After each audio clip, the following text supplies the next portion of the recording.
Brian Adamson, do I see you? Oh, he's in the back. Oh, look at that, man. He is dressed sharp. How many of you watch Brian Adamson on my show? So, I think Brian and I met for the first time online when I was about 30,000 or so. Right? A lot of these interviews I take, I'll give you a shot, see if we click, see if we gel. And within 15 seconds of talking to Brian, I'm like, I love you, man. You're freaking awesome. I just click. I get it. We see the world differently, which is a lot about what I bring on the channel. Is I don't try to bring on people that are just like me. You already got me. I want to bring on people that are different, have different stories, just handle things different. Brian is, in my opinion, the true entrepreneur.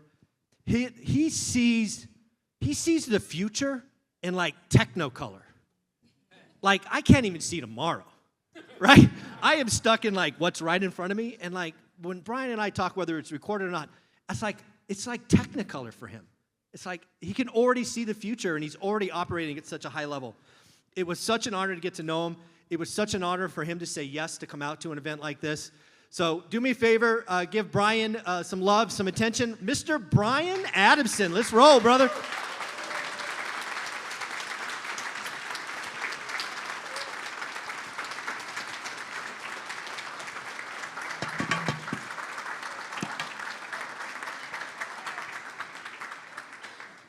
Just up now. All right. Hello, hello, hello. ORAD family, how you guys doing? Good.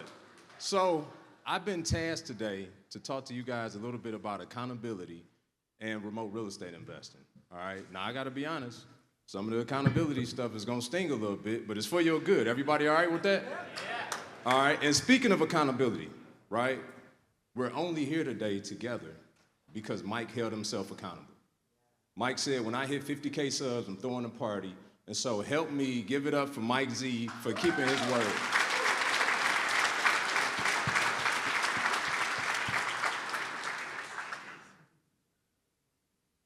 You said up, down. You tricked me, Mike? All right, here we go.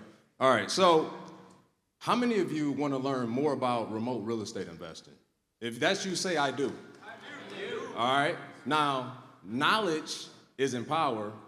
Applied knowledge is power. So I want to know, when you guys get what you need from this weekend, who's going to go out and take immediate action? Say, I am. I like it. All right. So, I'm way off here. Let's get back. That was quick, wasn't it? Here we go. All right, we back. So, I'm Brian Adamson. I'm from Orlando. Well, I live in Orlando, not from Orlando. I'm from Detroit, which I'll get into here in a second. That is my wife, my biggest life accomplishment to date. We will have almost 17 years here in a couple of months. Y'all can give it up for that. Yeah, 17 years is real in today, for sure. And that's our beautiful daughter, who is almost 22. I know it don't make sense. I'm explaining that also here in a minute, okay? Because I'm not that old, right? But that was a beautiful day in our family, because she was 18 in that photo, and she closed her first deal remotely from Orlando to Connecticut, right?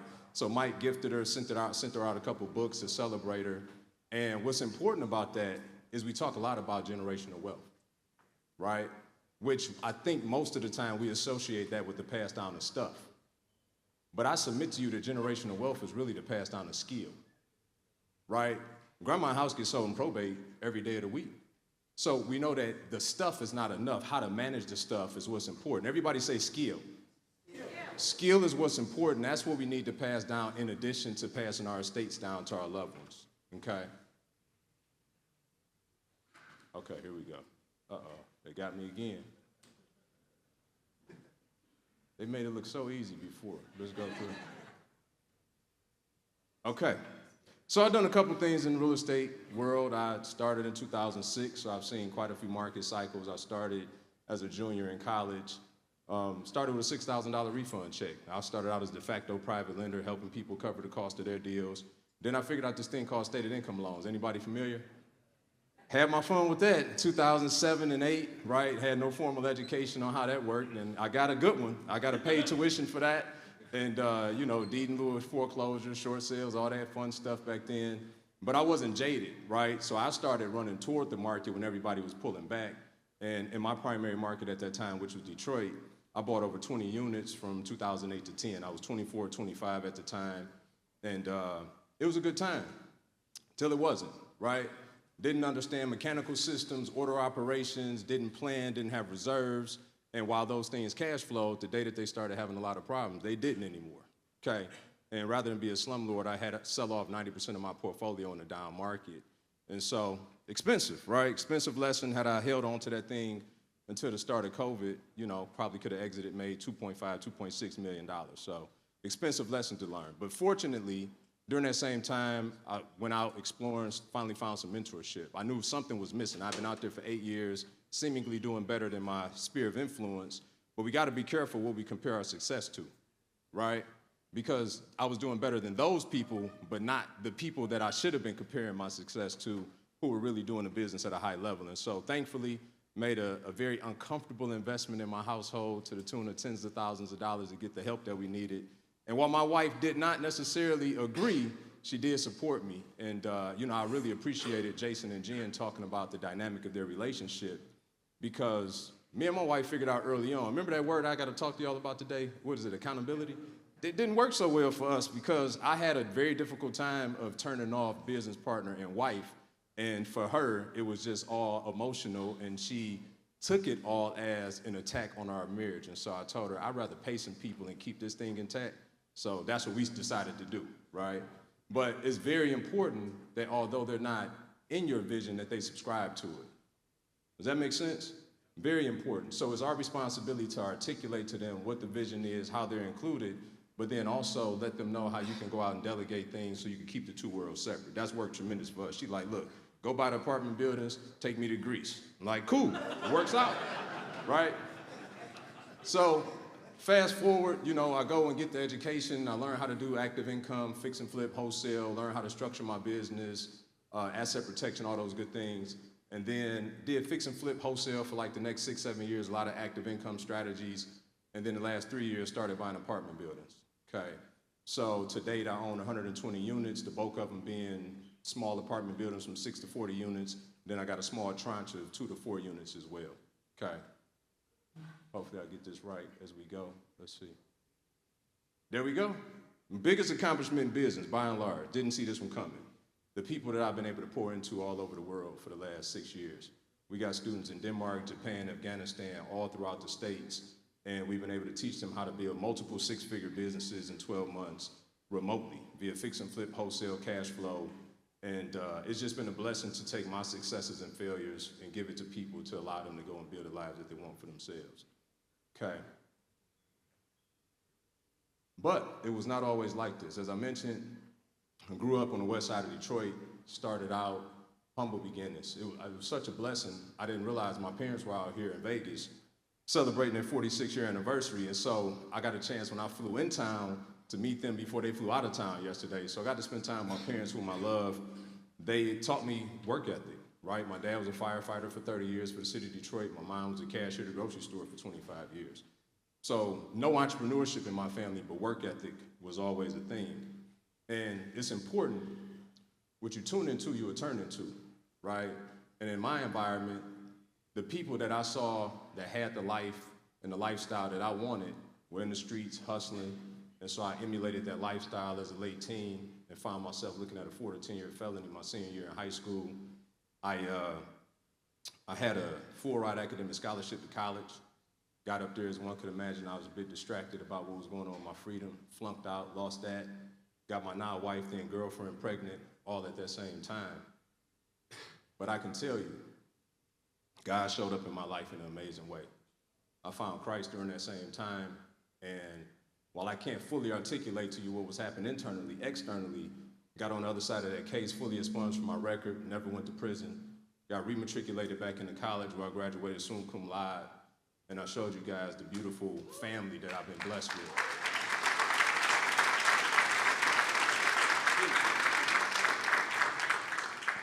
So, while you may not be able to identify directly with my story, I can tell you what we all share in common. Anybody in here ever dealt with hurt? Anybody in here ever dealt with trauma? Anybody in here ever dealt with pain? Anybody ever had a poor decision that they made? Bankruptcy, divorce, right? Maybe haven't been as good of a parent as you would like to be. Maybe you lost some money. We're living in bondage to things that God has already graced us and forgiven us to move beyond, right?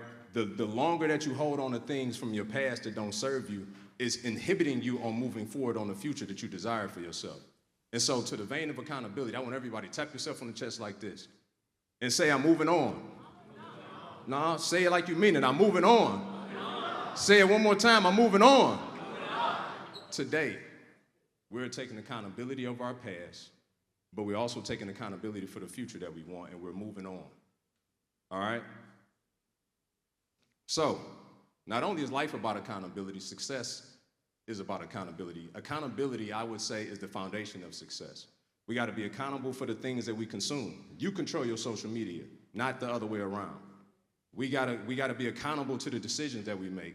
We got to be accountable to the labels that we put on ourselves that don't serve us at the highest level. Any perfectionists in here? Right? I used to be one, okay? But here's the reality. Being a perfectionist is just really a dressed up, sexy version of a procrastinator. Because action is the only thing that brings clarity. You can never conceptualize your way to success. You're never going to be able to figure it out on a spreadsheet. Action is the only thing that's going to bring clarity. Right? Where my overanalytical people at? Don't be scared now. I told y'all it was going to sting a little bit, but it's for your good. All right? That's being overanalytical means that you obsess over two different outcomes, but pick neither. It's an intelligent form of being indecisive. But we put these monikers on ourselves, we put these titles on ourselves to make ourselves feel better about the reality, but the outcome does not serve us. So we have to get rid of our identity and take on a new identity. Say identity. Your identity is whatever you put after you say, I am. That's right, you are a real estate investor, right? It's important, the self-talk that we have, because that's all a part of our accountability, okay? What I would say is the prerequisite to accountability is keeping your word. Mike kept his word. Thank God he did, right? Look at all these amazing people in this room today.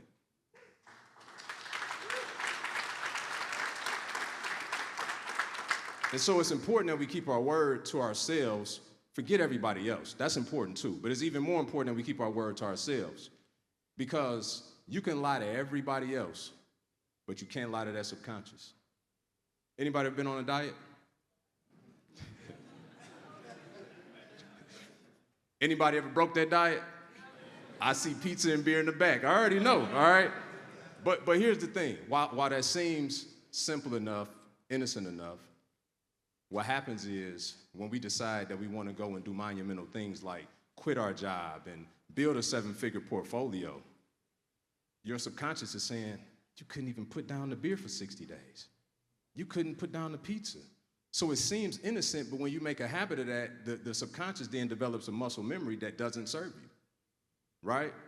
So it's extremely important that we keep our word to ourselves, because Scripture tells us that a house divided against itself can't stand. And that's essentially what's happened. Your subconscious and your conscious are not in agreement, right?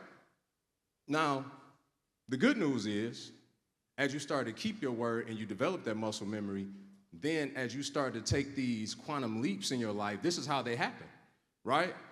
Why I don't sit up here as a perfect man in front of y'all, okay? Yes, I slip up as well. But the things that I'm consciously aware of is that I keep my word on all the big things. When I said I want a better marriage, I took my wife to marriage coaching. I said I was going to become a better father. I took my daughter to family therapy. I said I was going to invest in commercial multifamily. I went and got a mentor in that space and bought 100 units in 18 months. All right? So it's important that we keep our word about the things that are most important to us. Don't matter what everybody else thinks. It matters what you believe in your heart. Okay? Everybody say, keep my word. Keep my word. Okay? So accountability really is the catalyst to having a successful remote business or doing it in your backyard. It doesn't matter. But it's especially in remote investing, okay? I love remote investing because it's a time-saving system. I'm not the one running out, rolling paintbrushes on walls and picking out paint swatches, and that's probably great for TV. I won't even go there. Okay, but the key is to be able to, for you to first develop the skill, so that then you could deploy someone else on your behalf to take care of all the day-to-day, which then allows you to do the two things that are most valuable to you as the investor: finding more deals and raising more capital. That's a writer downer for everybody. Okay, finding more deals, raising more capital, delegate the rest. You have to become a manager of managers. Okay? Now, myths, it's hard to find a market. I submit to you that it's much harder to stay in that market for 6 months, 8 months, 10 months, 12 months, 14 months, still don't have a deal. It stopped being productive after 90 days, trust me. You may feel good that you're still doing that after 8, 10, 12 months and saying, well, I just can't find good deals in my market. Then that means you're not investing in real estate. You have the accoutrements or the idea that you're investing in real estate, but we gotta put points on the board, right?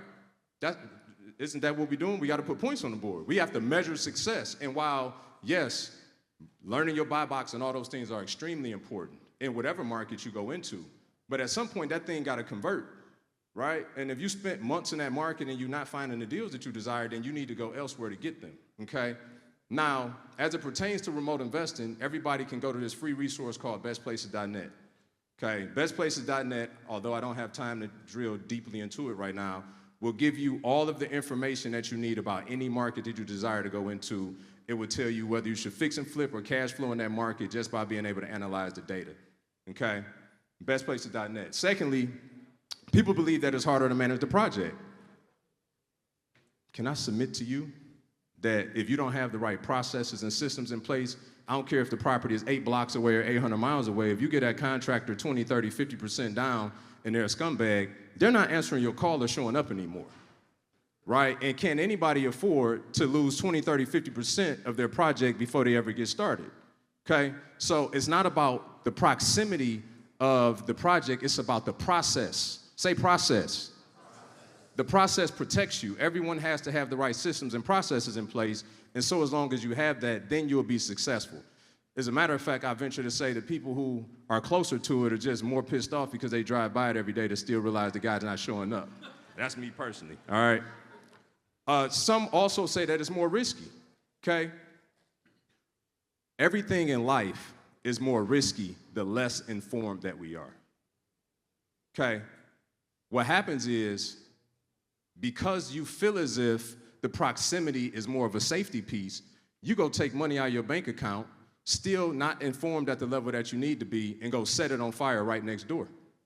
So it's not about the proximity again, it's about building up your competence to then become confident.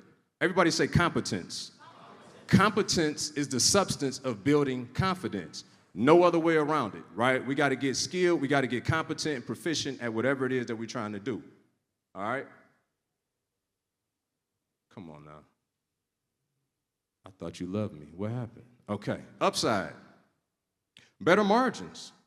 Better margins, right? So if now all of a sudden we've mitigated our risks, we've normalized the exposure by way of good processes and systems, well, then would I default into doing a deal where I'm betting on equity or doing an alligator deal? Or would I go into a market that's giving me 20, 30, 40, 50%? Which one would y'all do? 20, 30, 40, 50%, my man, that's right.